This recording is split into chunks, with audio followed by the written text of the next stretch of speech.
Now the news in detail.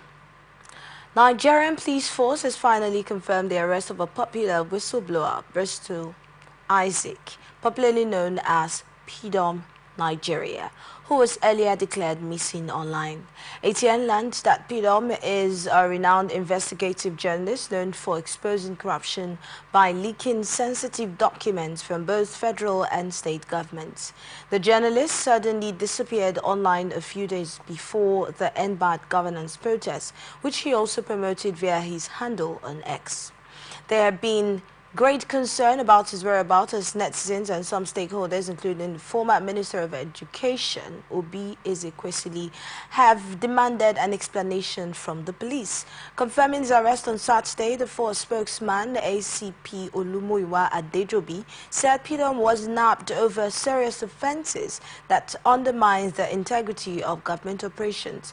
Adejobi confirms that the whistleblower was arrested in a hotel room in Port Harcourt, River State on August 5. The statement further added that the force will leave no stone unturned to continually enforce the law and bequeath to Nigerians a more secure nation. According to the police, he will be arraigned in court next week. Joint Task Force, codenamed Operation Delta Safe, has paraded 2 suspects who specialize in the printing of fake documents to facilitate the sale of stolen crude oil in the Niger Delta region. JTF Commander John Okeke told journalists on Saturday at the command headquarters in Yenagoa, Bayelsa State capital, that Magaji Musa and Umar Musa were arrested when troops stormed their Port Harcourt residence earlier on Tuesday. Okeke said this syndicate specialized in printing fake documents for stolen crude oil in the Operation Delta Safe joint operation area.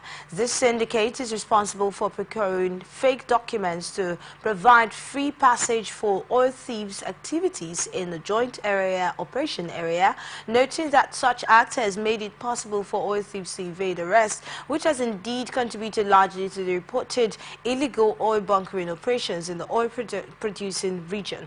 Okeke assured all that no stone will be left unturned until criminality is eradicated or reduced to the barest minimum in the oil-producing region. He also reiterated the commitment of the Joint Task Force towards stamping out illegal oil refining and oil facility vandalism in the region. Musa, who is said to be the ringleader of the syndicate, revealed to journalists that he has been in the stolen crude oil business since 2011. Operatives of the Zone 5 headquarters of Nigeria Police Force have arrested 2 suspected gun runners in Edo. The Zonal Police Public Relations Officer, DSP Tijani Momo, revealed this in a statement on Saturday in Abuja. He said the Assistant Inspector General of Police is in charge of the Edo and Delta Zone, Urungwa Mwazwe, directed the mop-up of illegal arms as the Edo gubernatorial election drew closer. He said during the raid, the squad successfully arrested 2 suspected gun runners. Momo said that the operatives also recovered 30 locally fabricated guns, consisting of 23 single-barrel and 7 double-barrel guns, as well as 1 English-made double-barrel gun, 13 live cartridges, a joint toolbox, and a drill machine used for the fabrication of the illegal firearms were also recovered. Momo stated the preliminary investigation to the case revealed that the suspects were in the business of selling and also renting out these firearms to kidnappers, armed robbers, and cultists, who then used these illegal weapons for their operations, terrorizing the good people of Edo and its environs in the process. Momo added that the AIG has ordered for a comprehensive and thorough investigation to the case, after which the suspects will be arraigned in court for prosecution. According to him, the AIG wants all law-abiding citizens of both states to be vigilant as they go about their lawful activities and to report all suspicious activities and persons to the nearest police station.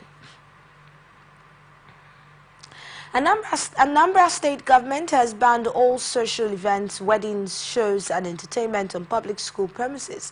The State's Commissioner for Education, Professor Ngozi Chumaude, made this known in a statement signed by the Permanent Secretary of the Ministry of Education, Dr. Ifoma Abaizu. In Oka on Saturday, Chuma Udre said the move was to protect school premises and infrastructure from being messed up. The commissioner directed the chairman of the Post-Primary School Services Commission and the State Universal Basic Education Board to disseminate the information to all principals and head teachers in the state. She also directed school heads to keep to the policy.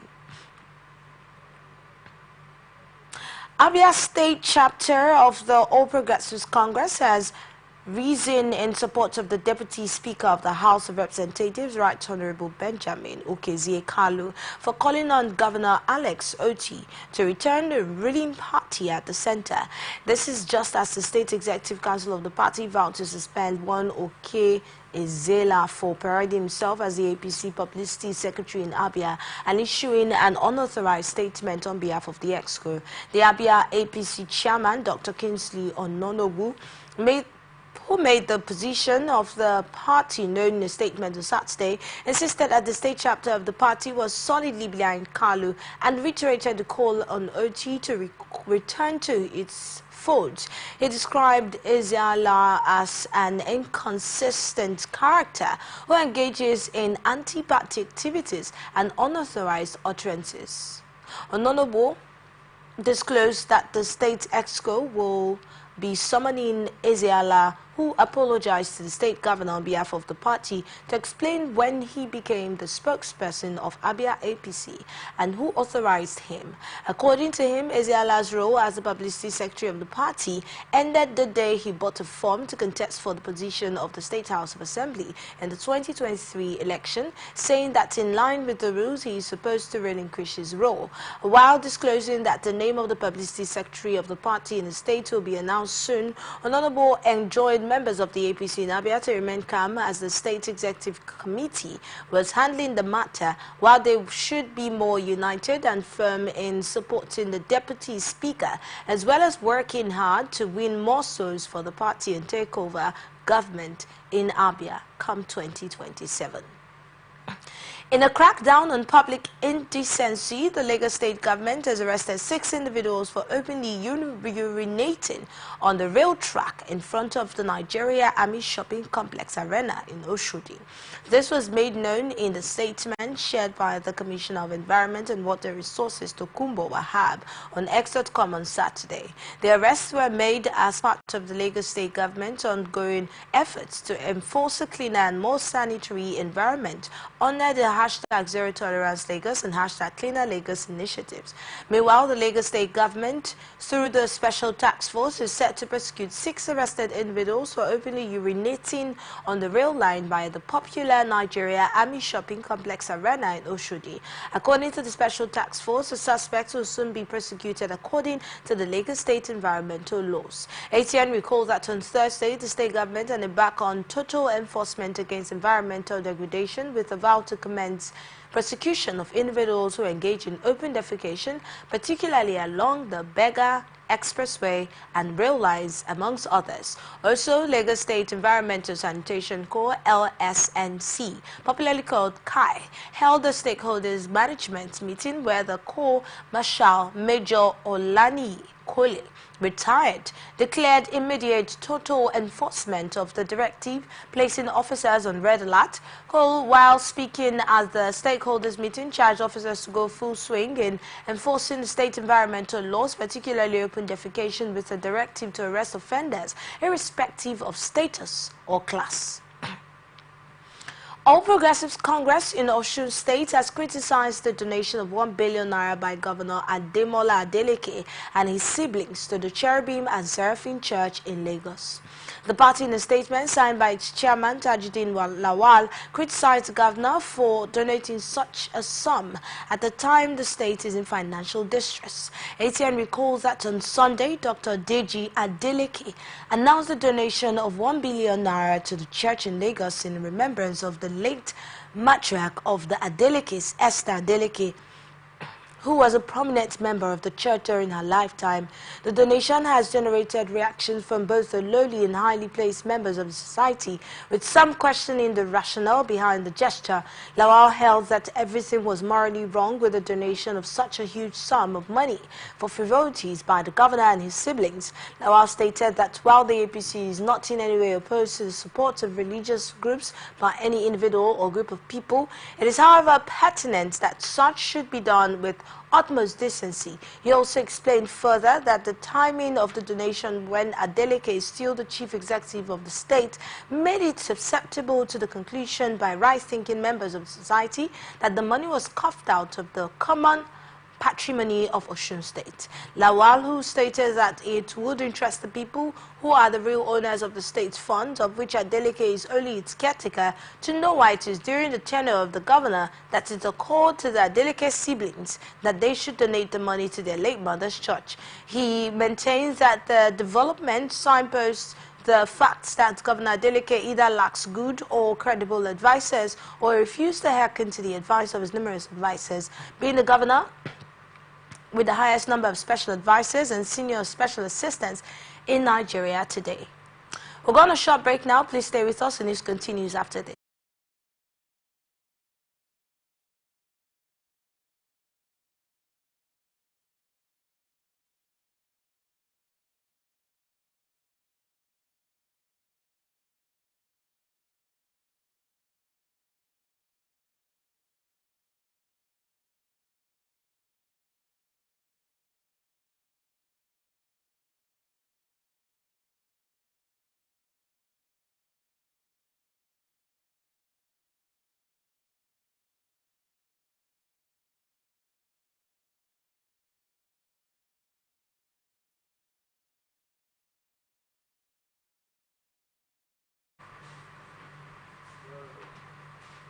And we are back. Thank you for standing by.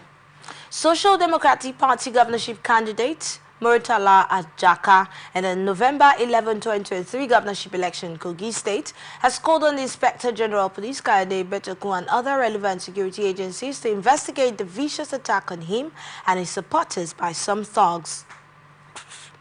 Ajaka and his supporters were attacked at the Supreme Court in Abuja on Friday after the 5-member panel of justices at the Apex Court in a judgment dismissed the appeal challenging the election victory of Usman Ododo of the All Progressives Congress for lacking in merit. Ajaka, in a statement on Saturday, condemned the attack on his person in the strongest terms, terminate an assault on democracy itself. He added, "I urge the Inspector General of Police and relevant security agencies to investigate this matter thoroughly, ensuring that culprits are brought to justice to serve as a deterrent to others."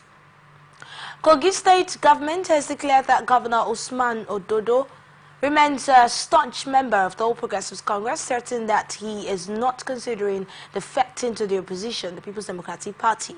This statement was made in a response to a report by an online news platform which went viral early on Saturday. The report claims that Ododo, who secured a Supreme Court victory on Friday, dismissing the appeal court's Democratic Party candidate Murtala Ajaka, contesting Ododo's victory in 2023 Kogi State governorship election, was considering defecting to the PDP.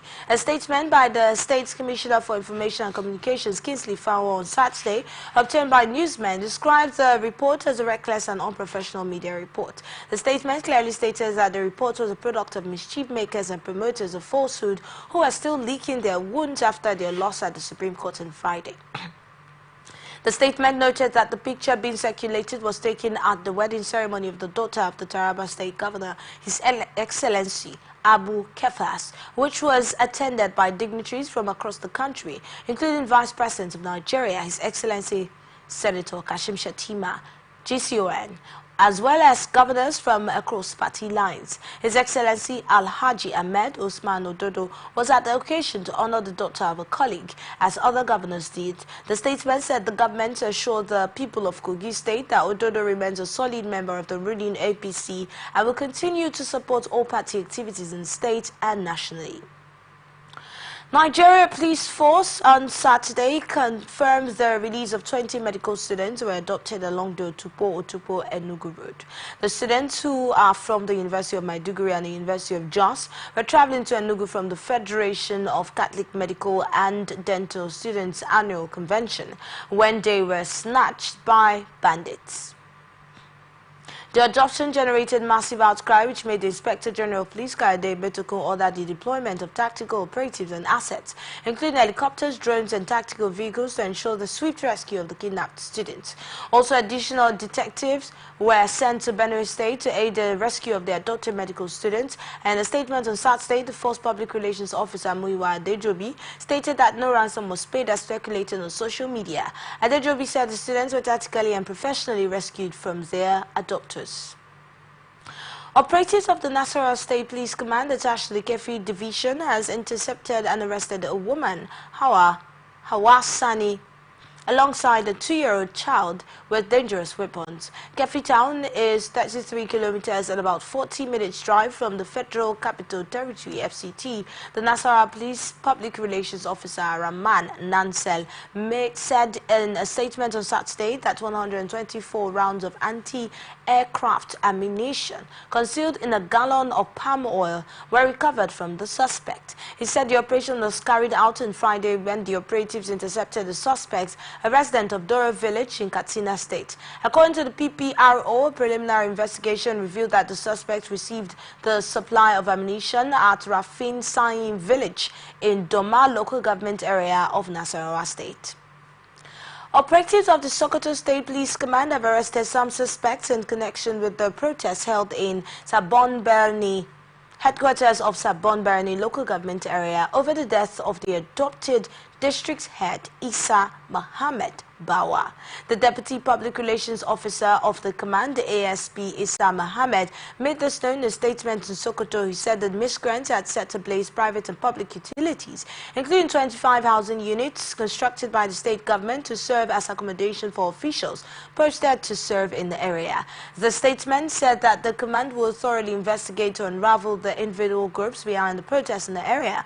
According to the statement, a detachment of mobile police personnel have been drafted to the area to keep peace, while calling on law-abiding citizens in the area to go about their normal business, as police are there to protect them. The command, however, cautioned the general public against taking laws into their own hands, especially on matters that require judicial processes. ATN recalls that suspected gunmen along Sokoto Sabon Benin Road on Wednesday attacked and adopted the traditional ruler while returning to his domain after a meeting in the state capital. The monarch was said to have died after spending 25 days in the hands of his captors, which, however, sparked protests in the area. Acting Governor of Niger State, Yakubu Garba, has called on the federal government to urgently redeploy military forces to Alawa community in Shiroro local government area of the state. The community was recently overrun by armed bandits. The federal government had withdrawn troops from the area 5 months ago, a decision that has left the community vulnerable to incessant attacks by bandits. The absence of military protection has emboldened the criminals, leading to frequent raids, killings, and displacement of hundreds of residents. Governor Garba's appeal came in the wake of the first devastating attack on Wednesday, where 13 farmers were brutally killed while working their farms on the outskirts of the Alawa community. The attack has further exacerbated the insecurity in the region, leaving residents in fear of their own lives and prompting many to flee to safe areas. During his visit to the community, Garba met with the grieving families of the victims. Amongst them are Shamsia Yahaya, a young woman who has endured multiple tragedies at the hands of these bandits. The situation in Alawa has reached a critical point. And Garba has emphasized the urgent need for military intervention to restore security and protect the lives of. He warned that without immediate action, violence could escalate, leading to more deaths and displacement. The acting governor's plea highlights the broader issue of insecurity in Niger State, which has been plagued by banditry, kidnapping, and other forms of violence in recent years. He said the federal government's response to the crisis will be crucial in determining the future of Alawa and other affected communities in the region. Katsina State Command of the Nigeria Security and Civil Defense Corps has arrested 3 suspected vandals of street lights and armored cables at different locations within the Katsina metropolitan area. The suspect, Hassan Suleiman of Saban Ungua, Kamaluddin Shaibu of Goruba Road, and Aliyu Yunusa, who hails from Kofa Dorbi, were nabbed by operatives at the Special Anti-Vandal Unit of the command during operations. A statement on Saturday by Command's Public Relations Officer DSP Buhari Hamisu says the suspects belong to a notorious syndicate who specializes in vandalizing armored cables, street lights and theft in Katsina metropolis. He explains that one burnt armored cable, 2 hacksaws, 2 rolls of armored cables, jackknife, iron bending tool and 1 tricycle have been recovered from the 3 suspected vandals. During investigations, he said Suleiman and Shaibu confessed to committing the crimes and revealed that on 14th of August 2024, Hassan Suleiman conspired with Mubarak, now at large. 2 of them went to Usman Nagogo Road, opposite Ministry of Works, and removed street lights, armored cables using dagger, digger and hacksaw. He noted that the suspects were traced and apprehended by the Special Anti-Vandal team while burning the stolen cable at an uncompleted building, while Aliyu Yunusa was intercepted while conveying vandalized street lights, armored cables with a tricycle. Hamisu added that Aliyu is a suspected vandal of street lights, armored cables and theft, and during investigation the suspect confessed to committing the crime and that all the suspects will be charged to court for prosecution after the completion of the investigation. You're watching the Global News on Atlantic Television Network. We'll be right back after this break. Please stay with us.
Welcome back. This is the Global News on Atlantic Television Network. Now to the rest of our stories.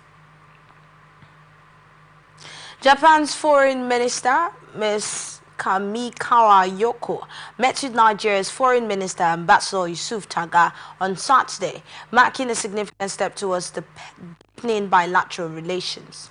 The meeting took place at the sidelines of the Tokyo International Conference on African Development Ministerial Meeting. Held in Tokyo, the discussions focus on enhancing cooperation in various sectors, particularly business and economic relations. This information was shared in a press statement by the Third Secretary, Co-Chair and Information General Protocol Section, Embassy of Japan in Nigeria, Shimada Mami.